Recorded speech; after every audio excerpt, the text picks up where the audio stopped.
મનીષ દોશીએ પીએમના પ્રવાસને લઈને ઉઠાવ્યા સવાલ। વડાપ્રધાનની મુલાકાત સમયે ટેકનિકલ કોલેજના સ્ટાફને હાજર રાખવા કરાયો છે આદેશ।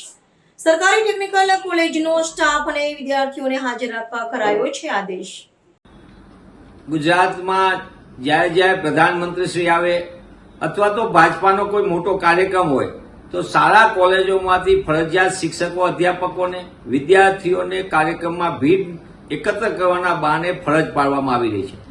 31મી તારીખે વડાપ્રધાન શ્રી આવી રહ્યા હોય ત્યારે સરકારી 16 ઇજનેરી કોલેજ અને 26 જેટલી સરકારી પોલિટેકનિકમાંથી વિદ્યાર્થીઓને ફરજિયાત લાવવાના, એની સંખ્યા સુનિશ્ચિત કરવામાં આવી, એની માટે અધ્યાપક સુનિશ્ચિત કરવામાં આવ્યો, તેમને ફરજ પાડવામાં આવી છે અને કમિશનર ટેકનિકલ એજ્યુકેશને એનો આગોતરું આયોજન માટે દરેક કોલેજમાંથી 250 થી લઈને 100 વિદ્યાર્થીઓ લાવવાની ફરજ પાડવાનો આદેશ જારી કર્યો।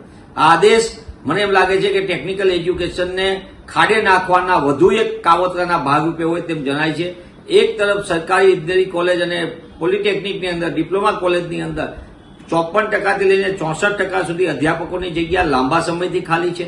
વર્ગ 3-4ની 64% થી લઈને 74% જેટલી જગ્યાઓ ખાલી છે, એટલે કે લેબ આસિસ્ટન્ટ ન હોય, લાઇબ્રેરિયન ન હોય, અન્ય વૈકલ્પિક લેબોરેટરીના સપોર્ટિંગ સ્ટાફ ન હોય તો વિદ્યાર્થી કઈ રીતે પ્રેક્ટિકલ નોલેજ મેળવશે? ડિપ્લોમા અને ડિગ્રી ઇજનેરી કોલેજોમાં, સરકારી કોલેજોમાં લાંબા સમયથી અધ્યાપકો ન આપીને સામાન્ય અને મધ્યમ વર્ગના ઓછી ફીમાં ભણવા માટે જે લોકો છે, વિદ્યાર્થીઓ સારી કોલેજ સરકારીની દ્રષ્ટિએ આવવા માંગે છે, તેમને અન્યાય થઈ રહ્યો છે।